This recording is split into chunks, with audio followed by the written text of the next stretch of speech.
With the mayor of Los Angeles and the governor of California actually messed around and found out.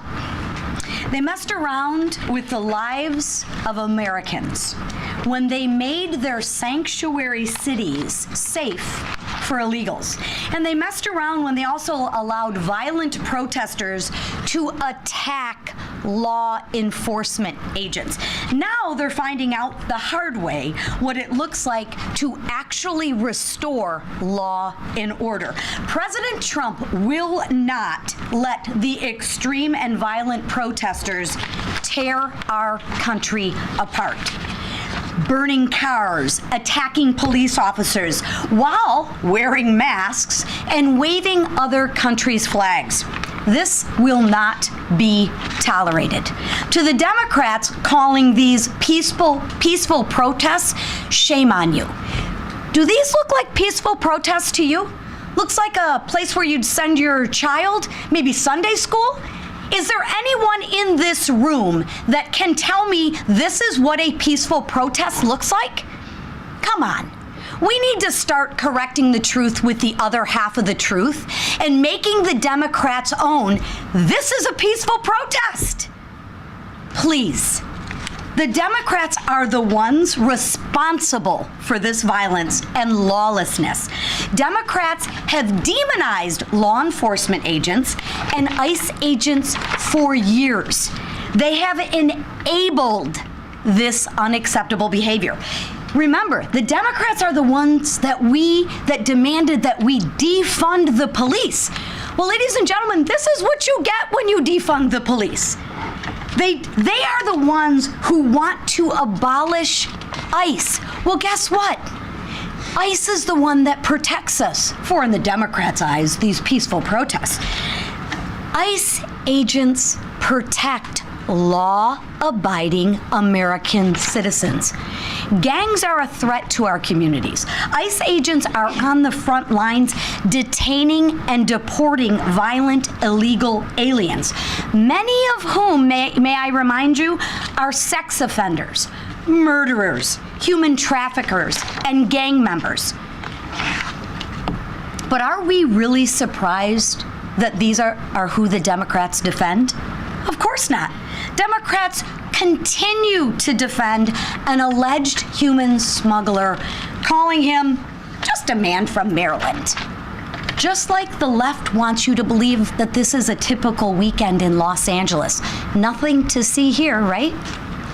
Kind of makes you think for a moment. Isn't it ironic, think about this, that those protesting the deportations of violent illegal aliens are actually using violence too? Kind of interesting, isn't it? It's almost like they support it. They burn and spit on the American flag while waving flags of other countries. Well, if they hate America so much, they are free to leave. But enough is enough. The riots in Los Angeles this weekend underscore the need for the Senate to pass the one big beautiful bill. ICE needs our help. They need more resources to deport and detain violent illegal aliens. And now I want to turn it over to a gentleman from Colorado who knows this too well, Mr. Gabe Evans. Thank you. I'll move the box.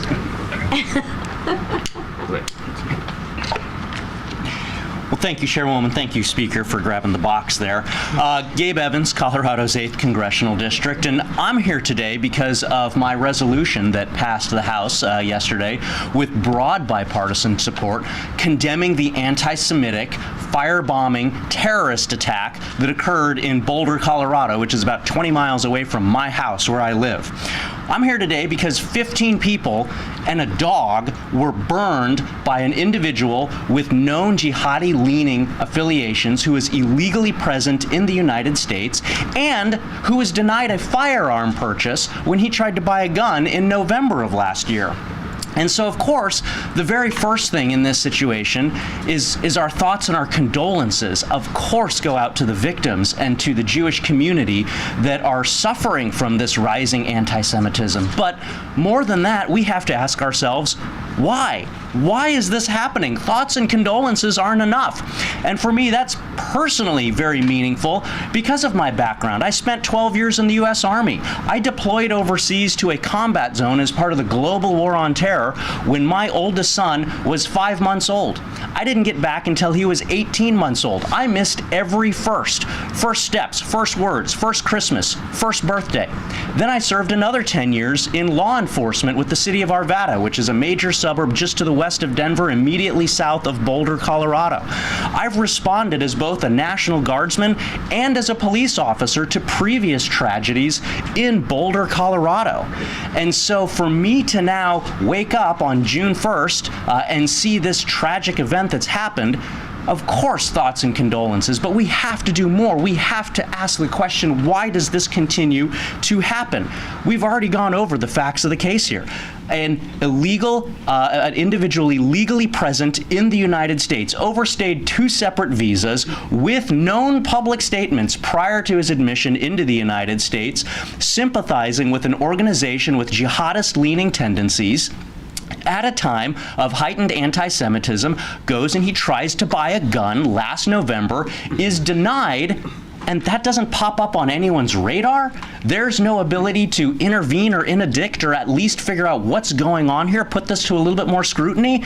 As a cop and a soldier for 22 years, I know that we should be doing that. That was literally the point of the 9/11 Commission after the September 11th terrorist attacks, which says that to be able to identify and intervene before terrorism occurs in the United States, federal, state, and local law enforcement need to be able to share information. We need to have all of the pieces of the puzzle together, and when some of those reside with local law enforcement, state officials, and federal authorities, if they cannot share that information, then we're trying to put together a puzzle without all of the pieces, and that makes it difficult to be able to identify and intervene before these attacks happen.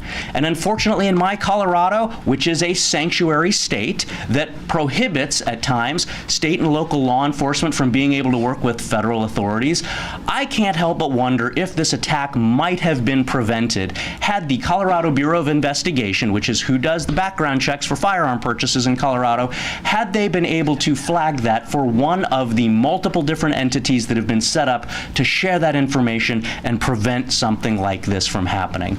So that is the point of the resolution that I brought last night, which, I would remind everyone, passed with broad bipartisan support. It's been said that this is politicizing a tragedy. Blatantly false. This is a tragedy that occurred because of failed politics. And so thoughts and condolences are important, but they are not enough. And so the same way I did for 22 years in the military and law enforcement, seeking solutions, elevating the conversations that make our communities safe, that is the point of the resolution last night. And to be personally attacked by the minority leader of the other party for elevating that conversation when 75 of his own members stood with me, that is the politicization of a tragedy. And so, from the bottom of my heart to the Jewish community, we stand with you. From the bottom of my heart to Americans and to Coloradans who right now are suffering from the second most dangerous state in the country, we are focused on solutions to prevent things like this from happening again. And to my Democrat colleagues, including Representative Neguse, who stood with me and voted for this resolution last night, thank you. Thank you for helping to elevate this conversation that is focused on solutions to make sure that we keep our communities safe and that we, in no uncertain terms, condemn anti-Semitic attacks, and that we thank the law enforcement officials who are working so tirelessly to keep us safe from all of the bad folks that are out there and that do have malicious intent to cause harm to Americans, to Coloradans, and unfortunately to the Jewish community. Thank you so much. Yield back.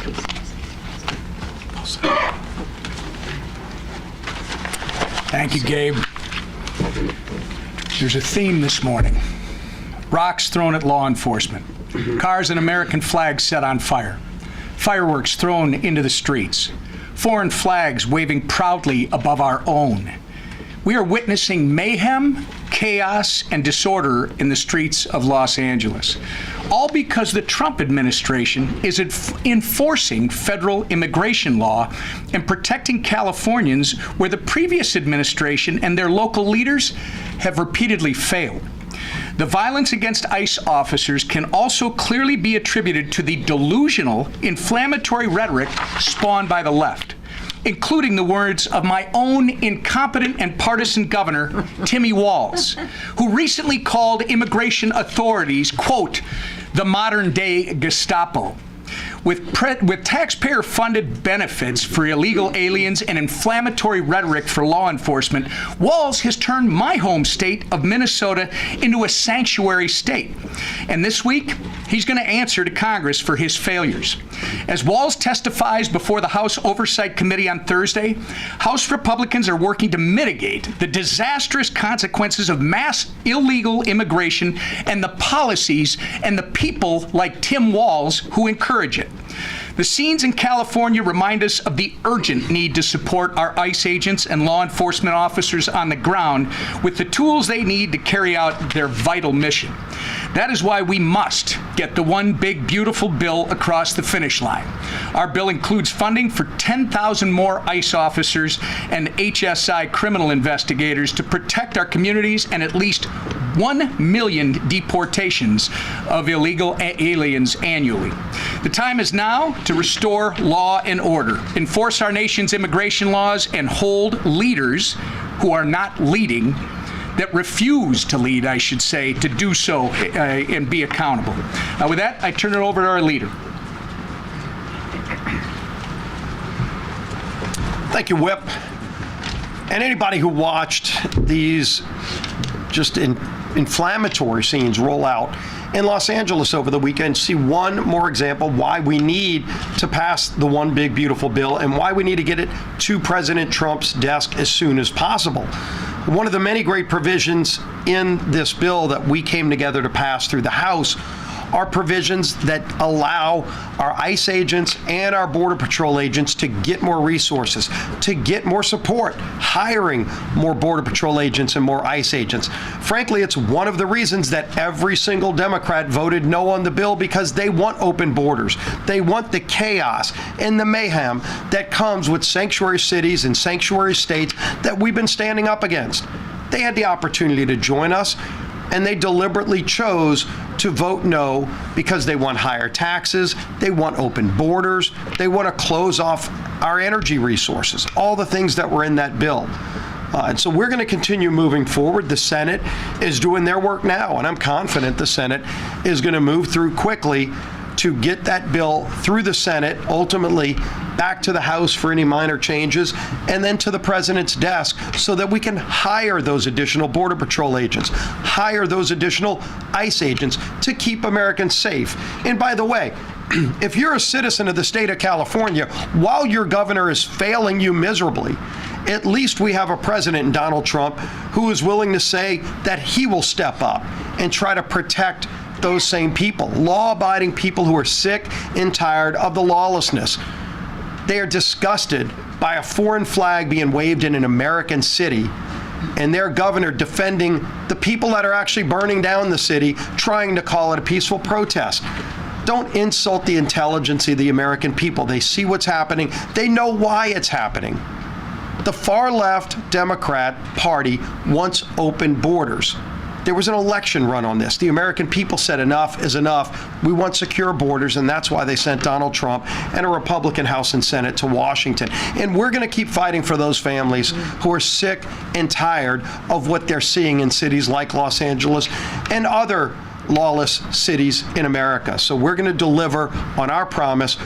One more really positive thing that came out just a few days ago, the White House's Office of Management and Budget did their assessment on the House's version of the One Big Beautiful Bill and confirmed what we knew, that with the economic growth you'll get, with the job creation, the increased wages for families, we will end up seeing about $1.5 trillion reduction in the national deficit over the next 10 years. $1.5 trillion reduction.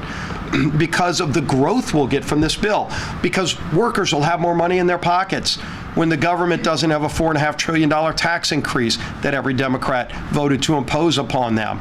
Waiters and waitresses at all of your local restaurants will have more money in their pockets because of no taxes on tips. Your blue-collar workers who go to work and sometimes have the opportunity to work overtime and maybe wonder if they should do it because of all the taxes that they'll end up paying on that overtime to be away from their family will no longer have to worry about paying taxes on overtime. And that's going to spur investment. It's going to spur more job creation, and it's going to spur more money in the pockets of those blue-collar workers. So that's going to be another really big, important aspect. So that OMB report coming out really underscores one more reason why this bill is so important to the people of the United States. And then, of course, this week we're taking up the rescissions package. Thursday we will vote on that. We've been answering questions from our members, but our members are ready to go lock in some of those DOGE cuts. DOGE identified waste, fraud, and abuse in so many areas of the federal government. This is a start. It's a good start. It's an important first step, and we're going to take it on Thursday. With that, our leader, who is getting us through all of these challenges, making it look easy, Speaker of the House, Mike Johnson. Thank you, Leader Scalise, and this great team. Thanks to Gabe Evans for his leadership and helping out this week and taking care of business in Colorado. It's really an interesting time in America and in American politics. Republicans are governing well, and we are delivering on our promises, and we are bringing solutions, and we're working around the clock every day to make sure that that is delivered for the people as we promised them last year on the campaign trail. Meanwhile, Democrats are engaging in the applause of destruction of cities and all sorts of chaos. The contrast is so clear, and everybody can see it. And we had all the Republicans gathered together for our weekly meeting here just in the last hour, and we showed them poll after poll after poll that confirms what we all know intuitively. The American people see who is doing the job, and they are losing their tolerance for the nonsense by the Democratic Party, and you can't make this stuff up. We talked a lot this morning about what's happening in Los Angeles because it is such a great exhibit to show what is happening. A picture's worth 10,000 words, of course. You know, while the rioters have been burning police cars and looting storefronts and physically assaulting law enforcement officers, it's important to remember how we got to this point, to this level of chaos, because this didn't happen overnight. 4 quick points to make us all remember. You know, we're in a busy news cycle, and people sometimes forget the facts, but the Biden administration welcomed maybe as many as 20 million illegal aliens across that border and into our country in a 4-year period. Sanctuary states like California rolled out the welcome mat. They embraced it. They offered aliens protection from federal law enforcement. Think of it. They're on the wrong side of the law. And they provided them with health care and housing and taxpayer-funded benefits. It's truly almost unbelievable, incredible what these Democrat leaders of these cities and states have done. President Trump delivered on an ironclad mandate from the American people, and just as we said throughout the entire Biden administration disaster, the law always allowed the president to stop it, and President Trump did it with bold visionary leadership. He stopped the invasion of our country, and he engaged in the largest mass deportation effort in U.S. history. We're in the midst of that right now. Rioters acting on the words of politicians like AOC and Hakeem Jeffries are trying to stop this effort by burning storefronts and endangering the lives of patriotic law enforcement officers. The contrast could not be any more clear. Time and time again, innocent, hardworking Americans have been harmed by the failed leadership of Democrat governors like Gavin Newsom. President Trump was absolutely right to send in the National Guard and to clean up for the governor's failures. You know, Gavin Newsom's been in this effort for the last several months to try to reinvent himself, to rebrand himself, okay? It's pretty difficult to do when your state is a safe haven to violent, criminal, illegal aliens, and you're the one at the helm. You can't hide this stuff. The President of the United States has a responsibility to maintain law and order, particularly when the lives and livelihoods of federal law enforcement officers are threatened. What we're doing there with the federal forces is we are protecting federal buildings and property and personnel, and the president is showing strong leadership in doing so. Because, it's those men and women, the federal law enforcement officers, who deserve our support right now. And the one big beautiful bill, by the way, as Leader Scalise noted, delivers much needed reinforcements. In this bill, we have funding to hire a minimum of 10,000 new ICE agents. We're going to provide a $10,000 bonus to Border Patrol and ICE agents on the front lines. We're going to include $45 billion to expand ICE detention capacity and $14.4 billion for air and ground transport to carry out at least 1 million deportations every single year. We'll have to do that for quite some time because they let so many people in. We're starting with the dangerous illegal aliens, and that is exactly who the rioters and the politicians in California are trying to protect, and it's incredible. While Republicans are supporting the men and women of ICE through the One Big Beautiful Bill, Democrats are fighting for those illegal aliens and against law enforcement agents. They're defending the violent anti-ICE protesters in LA. They visited a violent MS-13 gang member and human trafficker in El Salvador. They charged an ICE facility and clashed with ICE officers. That was members of the House of Representatives doing that. They're advocating for people to dox ICE agents and making them targets for threats from radicals. And they're calling for the elimination of ICE. Don't forget what ICE stands for. People get caught up in the acronyms or lost in the acronyms. The U.S. Immigration and Customs Enforcement Agency, okay? It is to enforce federal law. It is to enforce a secure border. And the Democrats want to defund that. Just let that settle on you a bit. They're even trying to hide it, and they're not even trying to hide it, okay? They're openly advocating for illegals instead of American citizens. I don't know. We could talk about this all morning, and we have. Let me move on.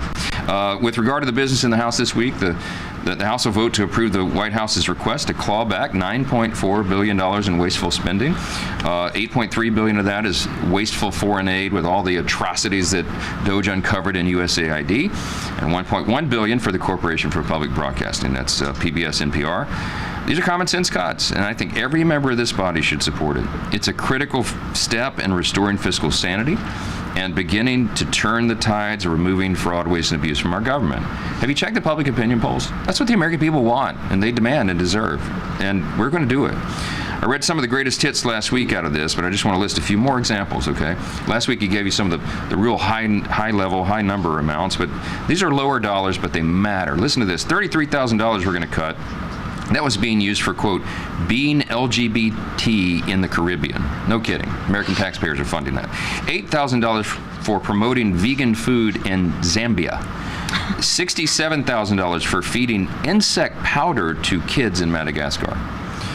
You'll notice these aren't particularly expensive examples of wasteful spending, but compared to these other massive categories of government bloat. But I list those because it's an illustration here. Every dollar matters. We are serious about this. The Republican Party is doing everything we can to be careful stewards of the precious treasure of the people. And the Democrats want to waste it and send it to their NGO pet projects and just all this crazy stuff. We're not going to fund our transgender operas in Peru anymore. Once we found that out, we had a responsibility to go stop it, and we will. This rescission package is a critical step, and it's one of many. There'll be several of these that will come from the White House. We'll work together with the administration to cut out all the fraud, waste, and abuse. We're fighting a multi-front war against the deficit. Don't get lost in this, okay? This is a multi-step process. I've tried to explain on all the interviews I've done over the last couple of weeks. The One Big Beautiful Bill is going to reduce spending by over $1.6 trillion, as has been noted this morning. The rescissions package will rescind $9.4 billion in wasteful spending, the first of many of those. The annual appropriations process will allow Republicans to further codify DOJ cuts and spend less money and be careful stewards of each dime. And the revenues found from the president's tariff agenda will also reduce the deficit by $2.8 trillion over 10 years. This is real money, and we're going to turn that aircraft carrier. You don't turn it on a dime, you've all heard me say. You can't make deficits and debt disappear overnight, but we're at it. And we're going to continue this step-by-step process to get our fiscal house in order and do right by the taxpayers. We're chipping away at it every day, and the rescissions vote on Thursday is an important signal. House Republicans are serious about getting our fiscal house in order, and we'll do that. All right, let me take a few questions. Front row. Speaker Johnson, the president said, possibly in jest, that if he were Tom Homan, he would arrest Gavin Newsom. Do you believe that Newsom should face consequences in a legal way? Look, that's not my lane. I'm not going to give you legal analysis on whether Gavin Newsom should be arrested, but he ought to be tarred and feathered, I'll say that. I mean, look, he's standing in the way of the administration and the carrying out of federal law, right? He is applauding the bad guys and standing in the way of the good guys. He is trying to, he's a participant, an accomplice in our federal law enforcement agents being not just disrespected, but assaulted. This is a serious problem, and the governor is now filing a lawsuit against the president. What a joke. Do your job, man. That's what I tell Gavin Newsom. Do your job. Stop working on your rebranding and be a governor. Stand up for the rule of law. He's not doing that. So I don't know what the ultimate measure will be there, but I know that in the interim time, the President of the United States is showing real leadership, and we're not going to allow LA to burn. We've seen this movie before, right? This thing gets out of hand real quickly, especially in a big city like that. And if local and state officials are unwilling or unable to do their job, the President of the United States will do his, and we support that fully. Yes, ma'am, in the middle. What is the administration's response to Mexican President Sheinbaum's refusal to condemn the riots in LA, and does this affect President Trump's relationship with Sheinbaum? I don't know. You have to ask the White House that. I mean, I gotta handle our affairs over here. Yes, ma'am. Thank you, Mr. Speaker. What is your reaction to Congresswoman Maxine Waters repeatedly saying that there has been no violence in the LA riots? And do you believe that Democrats are making a mistake by not talking about what's really going on here? Clearly, the Democrats are making a mistake by taking the wrong side here, and I'm just going to, in my southern gentlemanly way, say bless her heart to Maxine Waters. I don't even know how to comment on Maxine Waters anymore. It's madness. I'm going to be charitable and leave it right there. Yes, sir. Right. Thank you, Mr. Speaker. So new reporting suggests that no tax on tips and no tax on overtime could be scaled back from the One Big Beautiful Bill if they aren't viewed as pro-growth. Have you talked to some senators that are skeptical of that, like Senator Johnson? And you've said before that there isn't a plan B, but if that does come back to the House without these provisions, is it time to go back to the drawing board? Well, look, no tax on tips, no tax on overtime are big promises the president made to the people, and we all echoed that on the campaign trail. I've talked to my good friend, Senator Ron Johnson, multiple times, most recently, I think it was last night or night before last, it was on Sunday, because he was on some shows and I was on some shows and we were comparing notes. And I told him, look, we all agree with our Senate colleagues who believe we need to cut more and more government waste, fraud, and abuse, obviously. But I told him, reminded him of the reality of the delicate balance we have in the House and the fact that we have a very broad caucus and we have, I've got 170 additional personalities to deal with than they do in the Senate, and it takes a while to meet this equilibrium point. So, look, I think the promise on no tax on tips and no tax on overtime is very important to the president. It's very important to hardworking Americans. And what we're so proud of our reconciliation bill is that it is truly geared and written for middle and lower class earning Americans, hardworking Americans who are trying to feed their families and make ends meet. They are the ones that are going to benefit from this bill. The Republican Party is the party of the working class, and we are demonstrating that with our legislation. And no tax on tips and no tax on overtime, for some people, they may not think that's a big thing, but for hardworking folks, a lot of them, millions and millions of Americans, that is a big thing to them, and I think it's an important promise for us to keep. Last question. Mr. Speaker. Switching gears a bit, the FACE Act. It's right now being marked up in the Judiciary Committee. Plan to bring it to the floor, and the importance for the Republican Party and leadership of bringing this to the floor. Yeah, look, it's a big commitment of ours. Applaud Chairman Jim Jordan and the Judiciary. He always does a great job handling that. It's a big priority. We have to protect free speech. We've got to protect,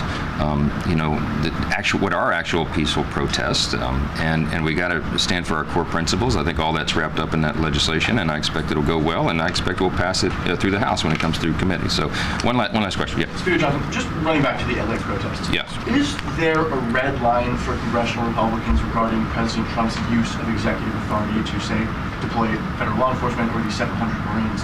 Is there a situation, say, if he invoked the Insurrection Act or directed federal law enforcement to arrest Governor Newsom, that would make Congress step in and check? Look, I'm not going to engage in hypotheticals, but I've said very clearly, I was sitting next to the president of the White House yesterday when some of these questions were asked.